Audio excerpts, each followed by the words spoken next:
Welcome, everybody, to the Charter Focus Call. Today is Tuesday, April 19th, and this is Betsy Weimer, Director of Quality. Thank you all for joining us. Our agenda today is just welcome and some introductions a little later. And we're going to remind you for our 2022 VQI at VAM dates. We have some guest speakers today, and then we'll have a Q&A session. So just as a reminder, our VQI at VAM will be held in Boston, Massachusetts this year. It'll begin Tuesday afternoon, June 14th, and be held through June 15th. And the SVS VAM will be held June 15th through the 18th. Both VQI and VAM are being offered live in person and also virtually. There are two ways to sign up, so make sure you go to the www.vqi.org to sign up and make sure that you select which option you can attend, whether it be in person or virtually, because they're two different sign-ins. So we'd love to see you in person. Make sure if you can come, we'd love to see you for our poster presentation and networking reception. That'll be held on Tuesday, June 14th from 5 p.m. to 6:30 p.m. Eastern Time. We look forward to seeing you in Boston this year. Now for our guest speakers. So many of you know Priya and Rasha, and they're from the Baylor Scott and White Health System. Last year, they were our poster winners for the VQI Member Favorite Poster, and their topic was the VQI Summary Report Tool in Epic. And today, they're going to be sharing their information on the VQI Summary Report Tool in Epic. And I can't tell you how many times I have relied on them to help out and be an excellent resource. And they have just done a phenomenal job with answering and networking and being a great resource. And so that's why I wanted them to come and be a guest speaker for everyone today, and also next week for our second focus call for the month. So again, I want to welcome Priya and Rasha, and they're going to go ahead and speak to us again on VQI Summary Report Tool in Epic. I'm going to stop sharing my screen so they can go ahead and begin. And they're joining us from Texas today. So just give us a couple of seconds as we stop sharing and let them share their screen. Thank you, Priya and Rasha, for joining us today. Thanks, Betsy. Thank you, Betsy, for inviting us to speak today. Okay, trying to share real quick. Let's see. Okay. Good afternoon, everyone. My name is Priya Padmanabhan. I am the VQI data manager at Baylor Scott and White Heart and Vascular Hospital in Dallas, as well as Fort Worth.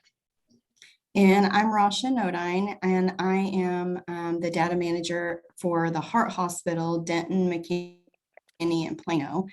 And I just wanted to say, I'm sure some of you have already heard this presentation. We did it at VAM, like Betsy said, and we had a poster on it. Oh, this is timed.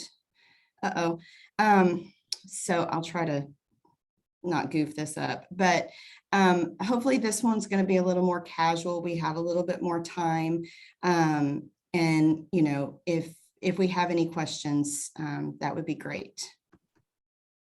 All right, so to give you all some background on our project, 4 hospitals within the Baylor Scott and White system transitioned from Allscripts to Epic between September of 2019 and July of 2020.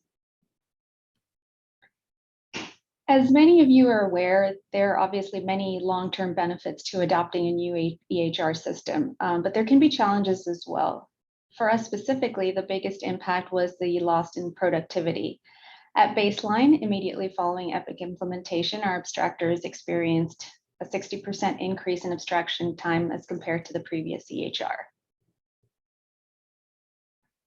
So we had 3 main objectives in terms of what we were hoping to accomplish through this initiative. First, we wanted to improve productivity by focusing on streamlining the process of abstraction and reducing this time by 20% by the end of 2020. We also wanted to leverage the many tools that were available to us in Epic to help eliminate the workflow disruptions caused by this transition.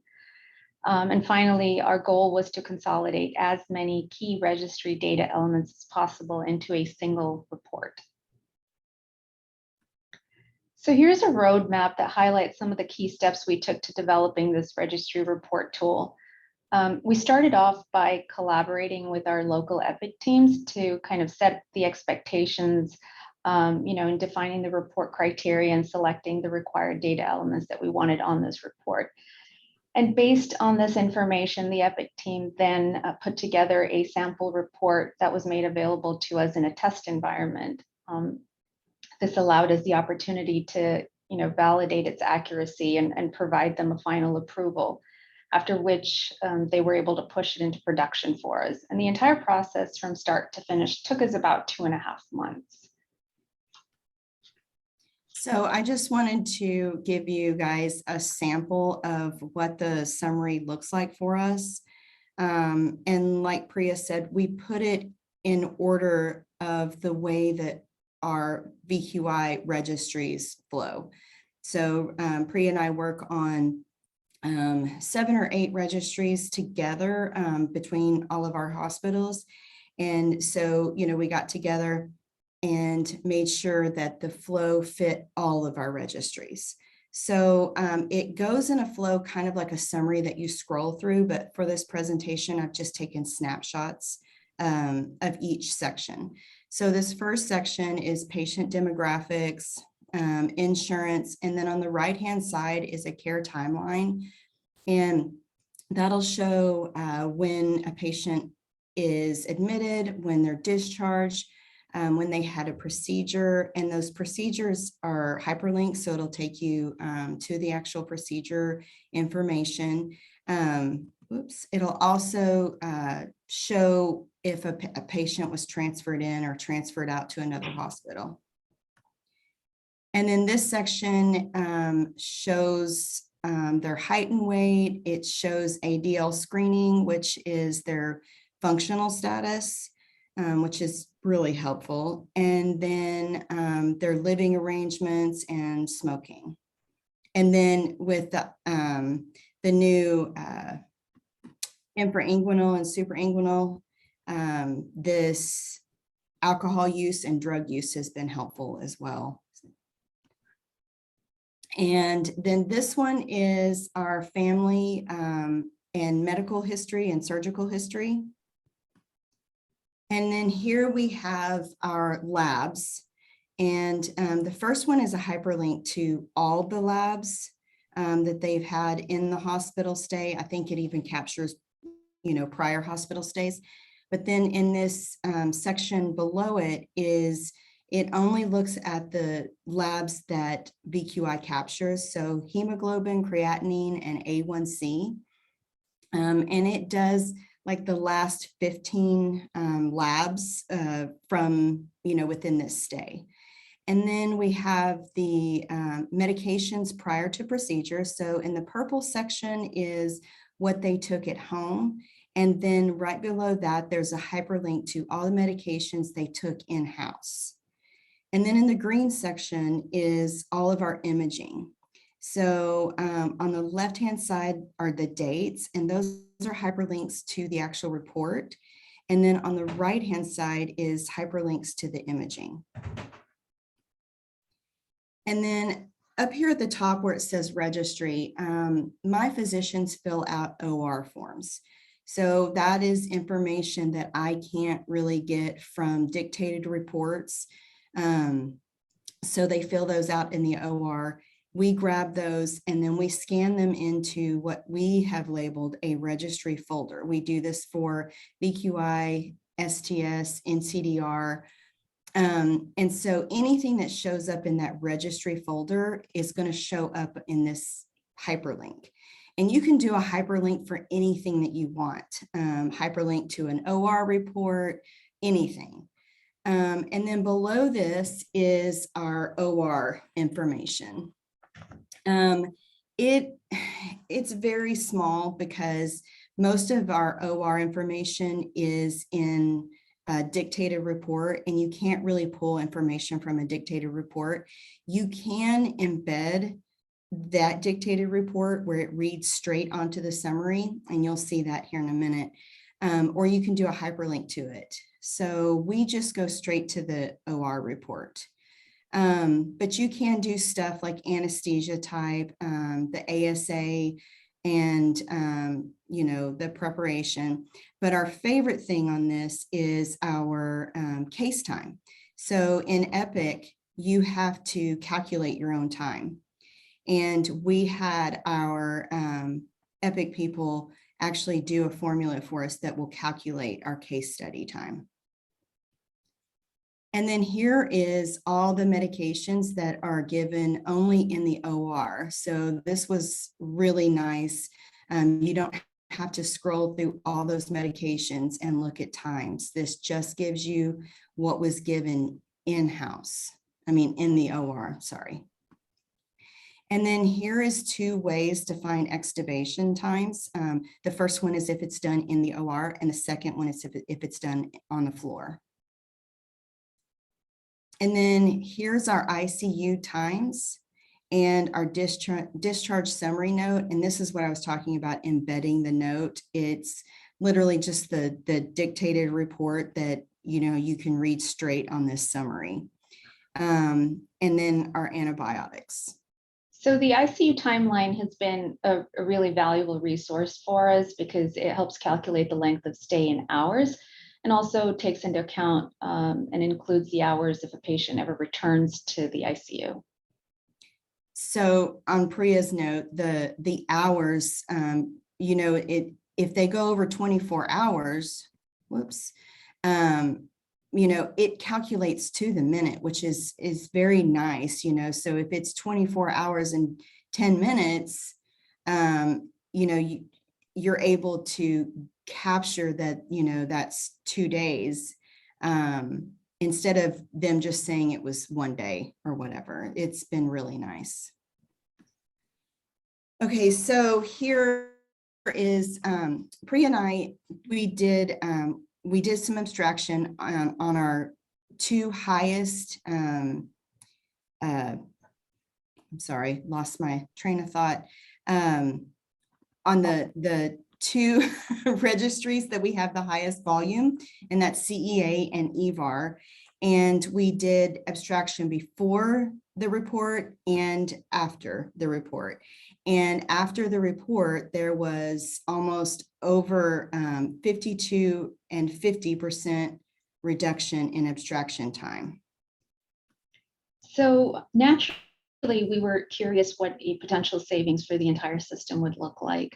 And so we took into account all the facilities within our system that participate in both these registries, along with the annual volume for each.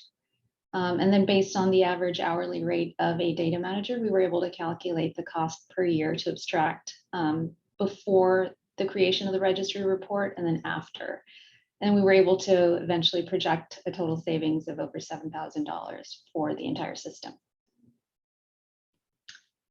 So in conclusion, having this standard VQI registry report tool available to us in Epic allowed us quick accessibility to a lot of relevant patient information that eventually resulted in efficient data abstraction, timely identification of errors and fallouts.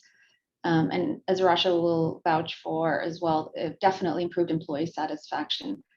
And having the standardized data source also helps ensure confidence throughout the system when it comes to data comparison.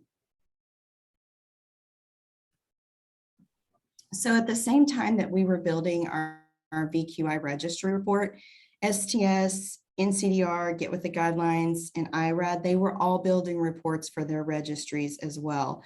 So like I said, you can build a summary report for any registry and build it to how you work and how the flow of that registry goes. We've also made this a standard practice for our hospital system across the board. And now our contracted data abstractors, they are using this as well. And this ensures us to have, we're all using the same abstracted information. So that means that all of our data is the same across the board. So when we're comparing outcomes, we know they're the same. And that's all I have. So I'm going to stop sharing, Betsy.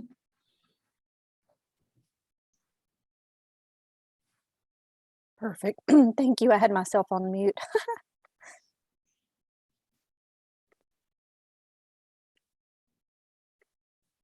Okay. Just going to quickly go through this. All right. And just have this up while we take questions. I've been answering questions behind the scenes. Nicole says WellSpan Health is doing the same with their registries as well. I believe, was it, Nicole, did you say that you have Epic? You could just answer in the chat. They were also excited that we were recording this and that it will be up on, okay, Nicole said yes, so they are doing this with Epic. Jennifer Miller is asking if anyone has a Cerner EMR that has a report similar to this. She's interested in networking in regards to that. Anyway, Priya and Rasha, people are very excited that they can have this recording and that you're coming back next week to do the same talk to grab another audience that are on spring break this week. So I know we're kind of hitting a different audience. This was hard because I know spring break for everyone was last week, the week before, and also this week. So anyway, we appreciate your presentation. Someone was going to say something. Go ahead. I was gonna say that if anybody is interested, we do have a printout of our sample that you can take to your Epic team that you can show, just as a starting point for them so that they know, maybe they can build it out to mimic what we have, and then you can go from there. Okay, thank you. Jill does have a question for you. How did you calculate abstraction times? Did you manually enter this on an Excel spreadsheet or something similar? I go to a website that I can send to you. You can actually enter in military time because we can't actually get times from the cath lab because it's in a different program, so they couldn't calculate those for us, so we still have to do those. But so I use this, it's just a program through the internet that I use, and it calculates for us, so I can send that. Okay. How about, would it be okay if I added your email to this recording session or just put it in the PowerPoint? Would that be okay? And then they can reach out to you directly? Yeah. Yeah, that Yes, sounds okay. good. Of course. Okay. And also Priya, you as well? Absolutely. Okay, perfect.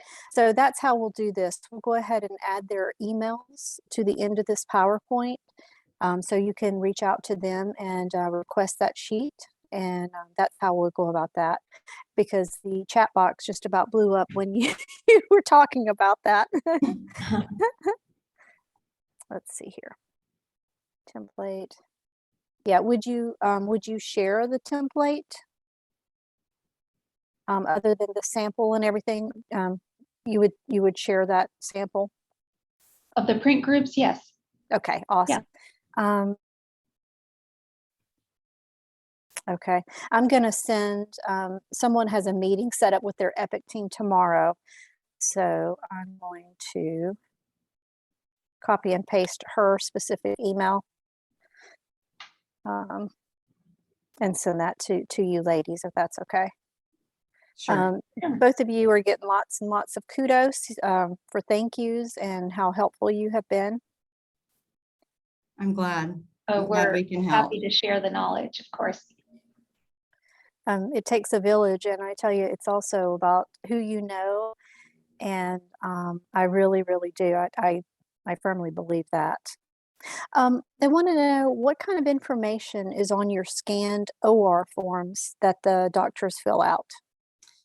Oh, goodness. Well, I work in 7 of the registries, so I personally just put anything from the OR part that is constantly missed or sometimes missed. So I have in there, I'm trying to think, like the TVAR is a huge complicated one because sometimes I'm not really sure, what they did to the arteries that they're covering. I don't know, let's see. I can send those out as well because everyone is different. Like measurements and stuff like that I have on there. So I just do anything that I can't get on a regular basis, pretty much. Yeah, those outliers that are missing. Right. Yeah. Yeah, so that I hate submitting without validation. I hate it. So I try to get everything I can. Yeah, because that interprocedural information can be very complex. And so having the OR reports and having the surgeons fill them out definitely makes life easier. Irma said, how do you get the doctors to document the MRS prior to procedures? Is there a trick of the trade that you can share? You cut out the what? Fill out the what? The MRS prior to procedures, for the stroke. Is there a trick to that? No, I don't. They don't fill that out for us. I don't know, Priya. No, that there's just been a historically inconsistency with that. That sounds like a good charter topic. Nicole says that she's willing to help as well with her Epic.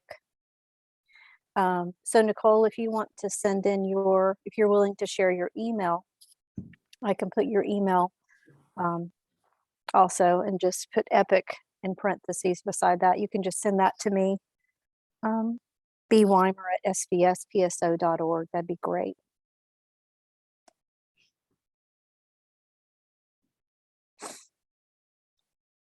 Yeah, that modified ranking, it kills everybody. I think everybody has a question.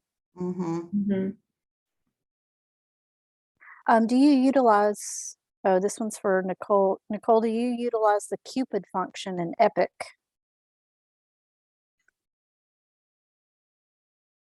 And while Nicole's answering, are your OR report paper forms or do you have them fill out or smart text in the op documentation? Currently, Okay. they're paper forms. Yeah, so we've been going back and forth with this. They are OR forms. We have had them electronic until we went to Epic. I have them created as smart text and they're really cool because they've got drawings on them. But I'm afraid to use them because I don't have a fail-safe way to pull cases from Epic. So I kind of depend on those forms to tell me if I've missed one or not. And it's happened. The OR may use an old ICD code or no, CPT code, the one that's, been expired. And so it doesn't show up on my report because I'm only looking at current, CPT codes. So I rely on the forms. Okay. But we have the circulating nurse just lay the form out like where their glasses are or where their cell phone is. And they fill it out right there as soon as they're done with the procedure. And then the circulating nurse goes and puts it in a folder just, for our department. And then we pick them up on a daily basis, if that helps. Yep. And so is this form, does this includes the documentation of the actual procedure itself too? Does that include that as well? Most of the procedure, we still rely on the op note for some stuff, but yeah, it does include a lot. Thank you. Yeah, it's more or less a condensed version of what you see on that procedural tab in Pathways. Okay.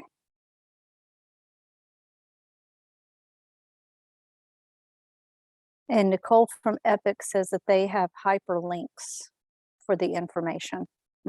So she just shared that as well. Irma said, thank you so much for explaining that. That is super helpful for her.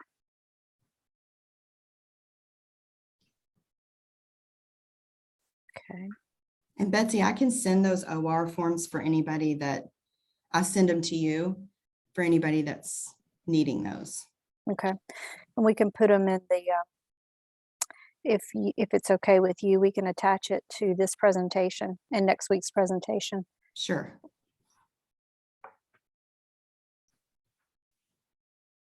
And then that way you won't get it inundated with the emails, but at least they'll have your email.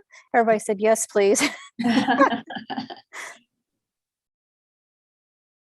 Oh, okay. And Nicole said that her summary tab follows the flow of your platform as well.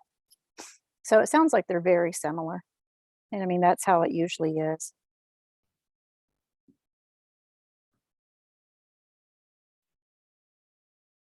And just so everyone knows, Rasha and Priya will share everything with me, and then it takes about a week turnaround to get everything up on the website. So just give me about a full 5 to 7 business days to get everything up on the website.